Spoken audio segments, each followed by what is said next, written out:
Fui humilhado pela minha namorada na frente de todos os nossos amigos, descobri que ela me traía e riam de mim pelas costas, mas consegui me reconstruir e devolvi tudo sem levantar um dedo. Eu nunca imaginei que a pessoa que dizia me amar seria mesmo a me esmagar em público, como se eu fosse nada além de um joguete para o riso dos outros. Essa frase ecoa na minha cabeça até hoje. Parece exagero, mas quem já foi exposto, ridicularizado e traído diante de pessoas que deveriam ser testemunhas de afeto, sabe exatamente do que estou falando. E eu vou te contar como tudo começou a desmoronar naquele dia. Era aniversário de um amigo em comum, desses encontros que misturam colegas de faculdade, trabalho e parentes distantes. Eu não queria ir. Já pressentia que não seria um ambiente confortável, mas ela insistiu. Disse que seria importante, que todos estariam lá, que não poderíamos faltar. Cedi. Como sempre cedia. Chegamos de mãos dadas, e eu, como sempre, fiquei em segundo plano. Ela adorava ser o centro das atenções, rir alto, gesticular, contar histórias que nem sempre eram dela. E eu? Eu era o acompanhante silencioso, aquele que servia de apoio. Mas, naquela noite, as coisas foram além. Entre risadas e taças de vinho, um dos amigos dela fez uma brincadeira sobre relacionamentos, algo como: "Ah, fulano aqui nunca aguentaria namorar alguém como você, fulana. Você é fogo demais." Eu sorri amarelo, pronto para rir junto e deixar passar. Mas ela não. Ela olhou para mim e, com uma risada que soou como uma lâmina, respondeu: "Imagina! Ele não aguenta nem discutir comigo. Se eu quiser, eu passo por cima e ele abaixa a cabeça." As pessoas riram. Algumas com aquele riso constrangido, outras com gargalhadas genuínas, como se aquilo fosse a piada mais engraçada da noite. Eu fiquei parado, imóvel, tentando fingir que também estava rindo. Por dentro, era como se uma corrente elétrica tivesse atravessado meu peito. Mas não parou aí. Ela emendou: "Aliás, às vezes penso que ele só tá comigo porque não conseguiria alguém melhor. Vamos ser sinceros, né? Eu sempre fui fora da liga dele." E aí veio o golpe final, gargalhadas estourando no ar, olhares se desviando de pena, e eu ali, congelado, com a sensação de que cada segundo era um prego entrando na minha pele. Por que eu não reagi? Não levantei a voz, não bati na mesa, não saí do lugar. Eu fiquei, como um covarde, tentando disfarçar a dor. E esse silêncio me corroeu mais do que as palavras dela. Durante a festa, as conversas seguiram, mas a cada risada que eu ouvia, parecia que era de mim. A cada olhar de canto, eu sentia que me chamavam de fraco. E, de certo modo, eu era mesmo.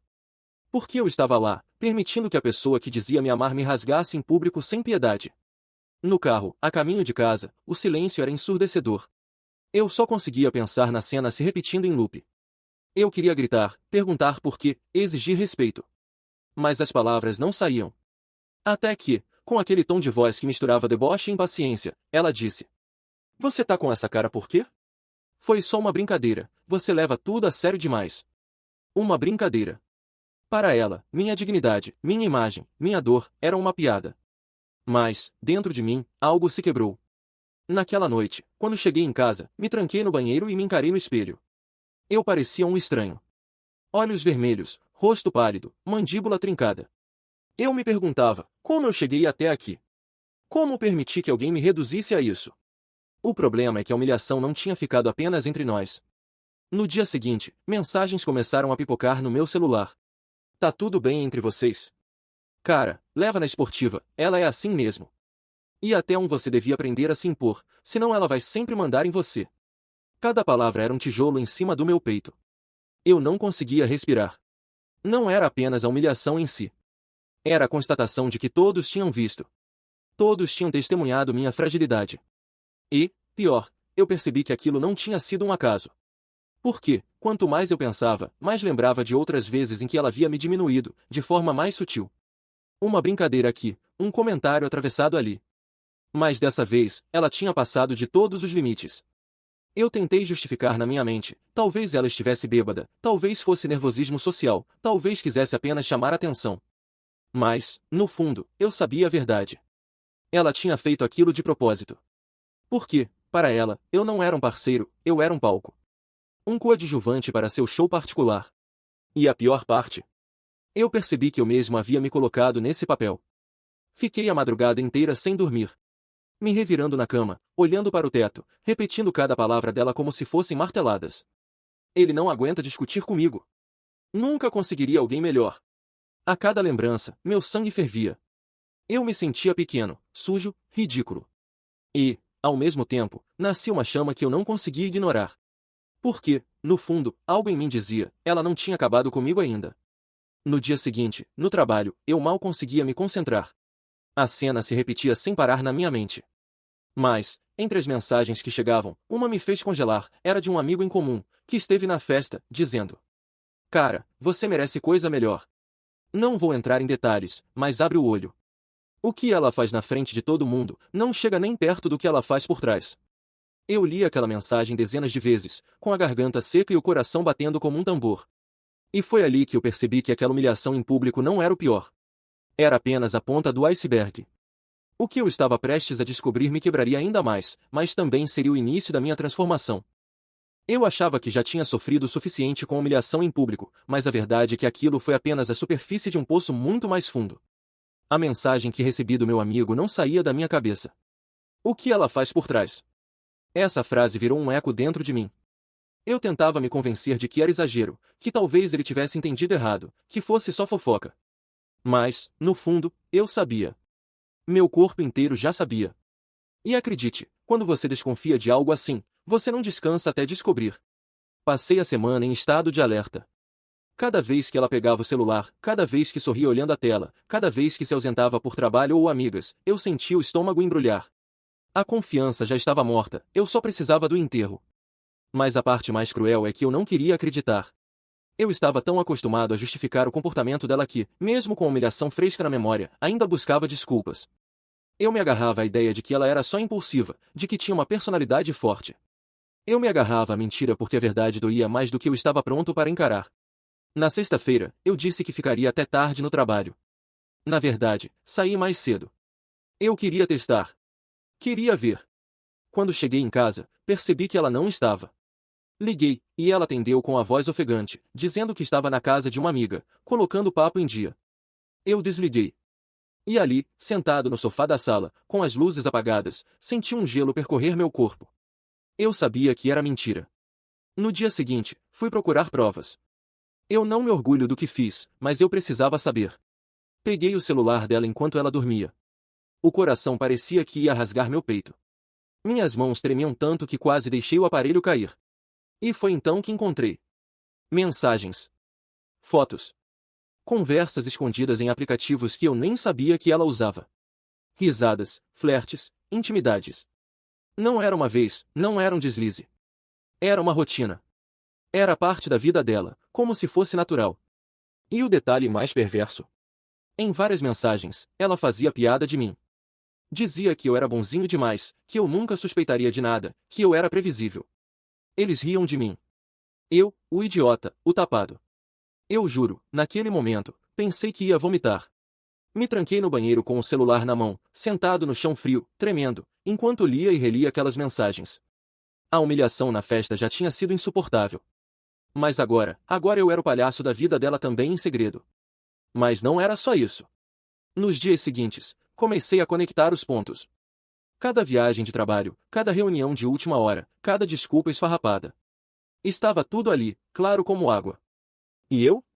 Eu tinha aceitado tudo sem questionar. Porque era mais fácil acreditar na versão dela do que lidar com o medo de perdê-la. Eu me sentia duplamente traído. Não apenas pelas ações dela, mas por mim mesmo. Eu tinha me abandonado, tinha ignorado minha intuição, tinha fechado os olhos para não enxergar. E, no fim, era como se eu tivesse colaborado com a própria queda. Passei dias em silêncio, convivendo com ela como se nada tivesse acontecido, mas por dentro eu estava em guerra. Eu observava cada gesto, cada sorriso, cada desculpa. E quanto mais eu via, mais claro ficava que ela nunca me respeitou. Um dos momentos mais marcantes aconteceu numa noite qualquer. Estávamos jantando, e ela riu sozinha olhando para o celular. Eu perguntei: "O que foi?" E ela, sem levantar os olhos, respondeu: "Nada, besteira." Besteira. Talvez fosse uma mensagem de um dos caras com quem ela ria de mim. Talvez fosse mais uma promessa, mais uma foto, mais um segredo. Eu fiquei olhando para ela mastigando calmamente, como se nada estivesse errado, e pensei, eu durmo ao lado de uma estranha. Um dos amigos dela, talvez incomodado com a situação, me procurou em particular. Ele disse: "Cara, não quero me meter, mas você não merece isso. Todo mundo sabe menos você." Ela fala na sua frente, como se você fosse cego. Todo mundo sabe menos você. Essa frase foi a facada final. Eu não era apenas traído. Eu era ridicularizado. Eu era o último a saber. Eu era o espetáculo. Naquela noite, não consegui dormir. Fiquei andando pela casa, olhando para cada canto, lembrando de cada momento que tínhamos dividido ali. De cada sorriso que eu achava sincero. De cada promessa. E me dei conta de que nada, absolutamente nada, era real. E, pela primeira vez, senti algo diferente. Não era apenas tristeza. Não era apenas raiva. Era uma determinação silenciosa que começou a nascer dentro de mim. Uma promessa que eu fazia a mim mesmo. Eu não sabia ainda como, não sabia quando. Mas eu sabia que aquilo não podia terminar assim. Eu não podia ser lembrado como o idiota que foi humilhado em público e enganado em segredo. Eu não podia deixar que a história da minha vida fosse escrita por ela. E foi nesse ponto que algo mudou. Porque, ao invés de continuar me afundando, eu comecei a pensar em como me levantar. E, pela primeira vez, em muito tempo, eu não queria apenas sobreviver à dor. Eu queria transformar essa dor em algo maior. O ódio é um combustível perigoso. Mas, naquela noite, olhando para o teto sem conseguir fechar os olhos, eu decidi que, se era para queimar, que fosse para iluminar o caminho da minha volta por cima. E acredite, o que começou como uma fraqueza, se tornaria a minha arma mais poderosa. O fundo do poço ainda me esperava, mas era ali que eu encontraria o impulso para subir de volta. Eu achei que já estava destruído depois de descobrir as traições, mas só então percebi, havia um lugar ainda mais escuro onde eu precisava cair antes de começar a subir. Eu não sei se consigo descrever exatamente o que é estar no fundo do poço. É um estado em que você acorda sem forças, vive no automático, respira por obrigação. Cada pensamento dói, cada memória pesa. E, o pior, é que você não consegue desligar. Os dias seguintes às descobertas foram um borrão. Eu ia para o trabalho como um fantasma. Meus colegas falavam comigo, mas eu não ouvia. Tudo parecia distante, abafado, como se eu estivesse debaixo d'água. Mas o silêncio da minha mente era enganoso. Porque, no fundo, havia um grito constante: você é um idiota. Todos sabem. Todos riram. Você foi enganado como um palhaço. Essa era a trilha sonora da minha vida. E, claro, os comentários das pessoas não ajudavam. Eu comecei a perceber olhares diferentes. Sussurros quando eu passava. Aquela sensação horrível de ser o assunto escondido atrás das mãos. E, sabe, talvez parte fosse paranoia, mas parte era real. Porque ela mesma fazia questão de me expor. Numa noite, fomos a um bar com amigos em comum. Eu já não queria sair de casa, mas ela insistiu. Disse que precisávamos socializar. Eu fui, tentando fingir normalidade. Mas lá, diante de todos, ela repetiu a cena da festa, piadas, indiretas, risadas às minhas custas. E eu ali, imóvel, olhando para o copo de cerveja, sentindo cada riso como um soco no estômago. A diferença é que agora, além da humilhação, havia a dor de saber das traições. Eu não estava apenas sendo ridicularizado. Eu estava sendo desossado por dentro, despido de qualquer dignidade. Naquela noite, quando voltei para casa, desabei. Chorei como uma criança. Um choro feio, desesperado, sufocante. E, no meio daquele choro, uma frase escapou da minha boca sem que eu planejasse. Eu não aguento mais. E, naquele instante, percebi o quanto estava perto do limite. Comecei a me isolar. Parei de atender amigos. Ignorava mensagens. Inventava desculpas para faltar a encontros de família. Eu não queria que ninguém me visse. Porque, na minha cabeça, todos me viam como o fracassado que fui exposto a ser. E a cada vez que olhava para ela, uma mistura de ódio e impotência me consumia. Como ela conseguia dormir tranquila? Como ela conseguia sorrir depois de tudo? Eu, destruído, e ela, intacta. Era como se tivesse roubado minha vida e ainda dançasse em cima dos destroços. Mas não era só isso. A dor começou a corroer minha saúde. Passei noites sem dormir, revirando na cama, com a mente em chamas. Perdi peso. Me olhava no espelho e via um estranho, olheiras profundas, rosto abatido, ombros caídos. Eu não parecia mais um homem. Eu parecia um sobrevivente de guerra, mas de uma guerra que eu mesmo tinha permitido acontecer. E foi nesse estado que comecei a pensar em coisas perigosas. Pensei em desaparecer. Pensei em largar tudo. Pensei em simplesmente deixar de existir. Porque, no fundo, acreditava que minha vida tinha acabado ali. Um dia, depois de uma briga banal, ela olhou nos meus olhos e disse, fria como gelo: você nunca vai encontrar alguém como eu. Ninguém te aguenta. Você só tem a mim. Essas palavras caíram como uma sentença. Porque, naquele estado de fragilidade, eu quase acreditei. Quase aceitei que era verdade. Quase aceitei que eu era, de fato, indigno de qualquer coisa melhor. E foi nesse ponto que percebi, eu estava no fundo do poço. Não havia mais nada abaixo dali. Eu tinha perdido o amor próprio, a dignidade, a confiança, a vontade de viver. Eu era um caco. Um pedaço de vidro quebrado. Mas sabe qual é a ironia? O fundo do poço tem algo curioso. Quando você chega lá, não tem mais para onde descer. Ou você permanece esmagado, ou encontra algum jeito de subir. E, naquela noite, sozinho no quarto escuro, olhando para o teto enquanto lágrimas escorriam sem controle, uma pergunta surgiu. É isso que você vai ser para sempre? Um homem que foi humilhado e nunca mais se levantou? A pergunta ficou martelando. Eu não tinha resposta. Mas só o fato de ela existir já foi o início de uma mudança. Passei os dias seguintes tentando sobreviver, mas algo em mim começava a se mover. Era como uma brasa escondida embaixo das cinzas. Pequena, quase invisível, mas ainda viva. Eu não sabia como, nem quando. Mas comecei a sentir que, se eu conseguisse usar essa dor como combustível, talvez houvesse uma chance de transformar a história.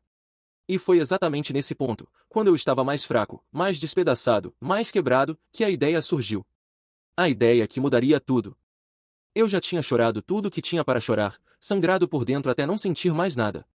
Restava só uma pergunta: e agora, o que eu vou fazer com tudo isso?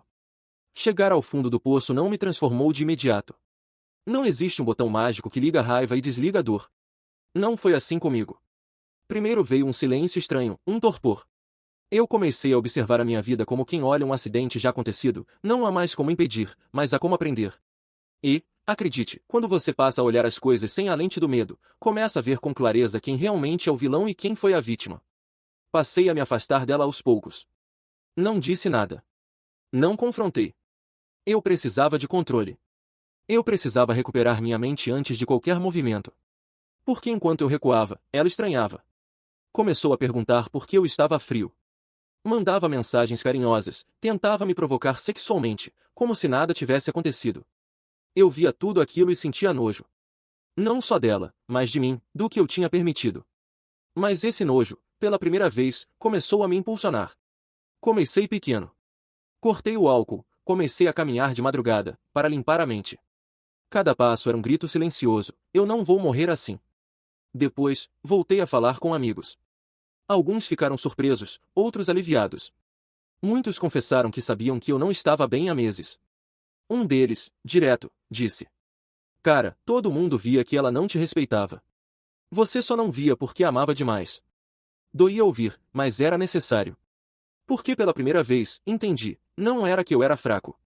Eu estava preso em uma ilusão construída por ela, e reforçada por mim, toda vez que aceitava menos do que merecia. Comecei a mudar minha rotina. Me matriculei na academia. Não pelo corpo, mas pela mente. Cada peso que eu levantava parecia tirar um pouco do peso emocional que carregava. Aos poucos, a dor começou a se transformar em outra coisa. Em energia. Em impulso. Ela começou a sentir a mudança. Tentava controlar meus horários, perguntava com quem eu estava, ficava irritada porque eu não parecia mais o mesmo. Eu sorria por dentro. Era exatamente isso, eu não era mais o mesmo. E foi nesse ponto que algo em mim acendeu, eu não precisava gritar. Eu não precisava expor nada ainda. O verdadeiro poder estava em reconstruir minha vida de forma que ela se tornasse relevante. Comecei a investir no trabalho. Peguei projetos extras, voltei a estudar coisas que sempre quis e tinha deixado de lado. Passei a cuidar da aparência. Troquei o guarda-roupa. Saí de ambientes tóxicos. E, como um efeito dominó, portas começaram a se abrir. Colegas que antes nem me notavam começaram a me chamar para projetos importantes. Pessoas novas surgiram. A vida, pela primeira vez em muito tempo, parecia respirar de novo. E, no meio desse processo, algo curioso aconteceu. Um dia, ao olhar para ela, não senti raiva. Não senti ódio. Não senti nada. Só um vazio, um buraco onde antes havia paixão, dor, desespero. E, por incrível que pareça, esse vazio foi libertador. Ela começou a perceber que estava perdendo o controle. Tentava me seduzir, tentava discutir, tentava arrancar reações. Mas eu não reagia. Eu estava em outro plano.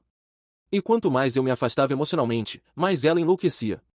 Uma noite, ela gritou: Você acha que vai me deixar como se nada tivesse acontecido? Eu é que deveria te largar. Eu fiquei em silêncio, olhando para ela. E nesse olhar, ela percebeu que algo tinha acabado. Não havia mais grito que me atingisse, nem manipulação que me segurasse. Foi ali que percebi, o poder tinha voltado para minhas mãos. E, quando a pessoa que te destruiu percebe que já não tem poder sobre você, ela apodrece por dentro. Foi então que tomei a decisão final. Não seria só ir embora. Eu precisava fechar o ciclo de um jeito que nunca mais deixasse dúvidas sobre quem venceu no fim. Eu não queria vingança barulhenta. Eu queria a justiça do silêncio, a vitória que se prova no olhar de quem duvidou de você. E, pela primeira vez, depois de meses sendo humilhado, traído e esmagado, eu estava sorrindo sozinho, à noite, no meu quarto. Não por tê-la perdido, mas por finalmente ter me reencontrado. Eu tinha perdido um relacionamento, mas tinha recuperado algo muito mais valioso, a mim mesmo. E, mal sabia eu, a oportunidade perfeita para colocar tudo em seu devido lugar estava prestes a surgir. E seria numa única noite, diante de todos, que o jogo viraria de vez. Eu não queria sangue, não queria gritar, não queria expor ninguém aos tapas e murros verbais. Eu queria que ela visse, com os próprios olhos, que não tinha mais importância nenhuma. A oportunidade caiu no meu colo como um presente embrulhado em ódio. Um amigo em comum estava organizando uma festa grande, dessas que juntam todo mundo, amigos, colegas antigos, gente que só aparece para fofocar e rir dos outros. Exatamente o mesmo tipo de palco onde ela me humilhou meses antes. Quando recebi o convite, minha primeira reação foi recusar. Parte de mim ainda sentia o peso do que tinha acontecido. Parte de mim queria sumir. Mas outra parte, a nova parte, a parte que tinha nascido da dor e do treino silencioso, sorriu. Era o cenário perfeito para encerrar a história. Eu passei dias me preparando. Não para mostrar nada a ninguém, mas para me sentir inteiro. Cortei o cabelo, vesti a melhor roupa, arrumei a barba, escolhi um perfume que sempre gostei e que ela dizia ser cheiro de gente simples. Sorri sozinho ao borrifar no pescoço. Não era mais o cheiro que ela odiava, era o cheiro da minha liberdade. Cheguei à festa acompanhado. Não de um novo amor, eu não estava pronto para isso, mas de uma amiga antiga, alguém que sempre me tratou com respeito, que conhecia minha história e que, naquela noite, topou ser meu escudo e companhia. Quando entramos, senti olhares pesando. E não demorou muito para que eu a visse. Ela estava linda, como sempre. Vestido caro, maquiagem impecável, aquele sorriso de quem se acha acima de tudo. Mas, pela primeira vez, não senti nada. Nem dor, nem raiva, nem saudade. Só um vazio tranquilo. Ela me viu. O sorriso dela vacilou por um segundo, e logo voltou ao rosto, só que o brilho era falso. Eu reconheci na hora. Era o sorriso de quem percebe que perdeu o controle da narrativa. Os amigos vieram falar comigo, me abraçaram, riram. Alguns, com olhares discretos, como se quisessem dizer, finalmente, você entendeu o que merece. Eu só sorria, sem entregar nada, sem precisar provar nada. Ela se aproximou. Claro que se aproximou. Você por aqui? Disse, fingindo surpresa. Pois é, me convidaram, respondi, tranquilo. Ficamos em silêncio por alguns segundos. O tipo de silêncio que grita mais alto que qualquer discussão. Eu não precisava dizer eu sei de tudo. Ela não precisava confessar nada. Estava tudo ali, na forma como ela mexia nas próprias mãos, como desviava o olhar, como tentava ler o que eu estava pensando. Em certo momento, ela tentou me puxar para um canto. Queria conversar, claro. Queria entender por que eu estava calmo, bonito, inteiro. Talvez quisesse recuperar o controle. Eu olhei nos olhos dela e disse, baixo, para que só ela ouvisse. Não se preocupe. Eu não vou expor nada. Você já se destruiu sozinha. Eu só vim para aproveitar a noite. O rosto dela empalideceu. Não era raiva. Era medo. O medo de quem percebe que, pela primeira vez, não tem mais a carta da humilhação para usar. O medo de quem entende que perdeu. Voltei para a pista, ri, conversei, vivi. A cada risada que eu dava, eu sentia a tensão dela aumentar. Não porque eu a provocava, mas porque eu existia sem precisar dela.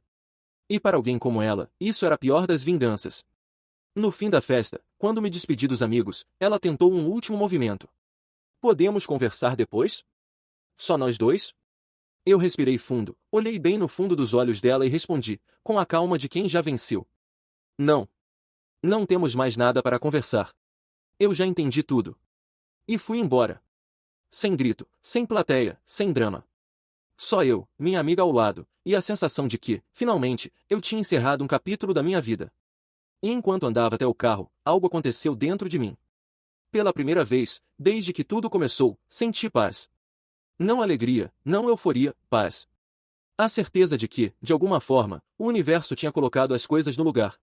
Eu não precisei me vingar com violência. Eu não precisei expor as mensagens, os vídeos, as mentiras. Eu não precisei humilhar quem me humilhou. Eu só precisei deixar que ela visse que, sem ela, eu cresci. E que sem mim, ela estava apenas diante do próprio vazio.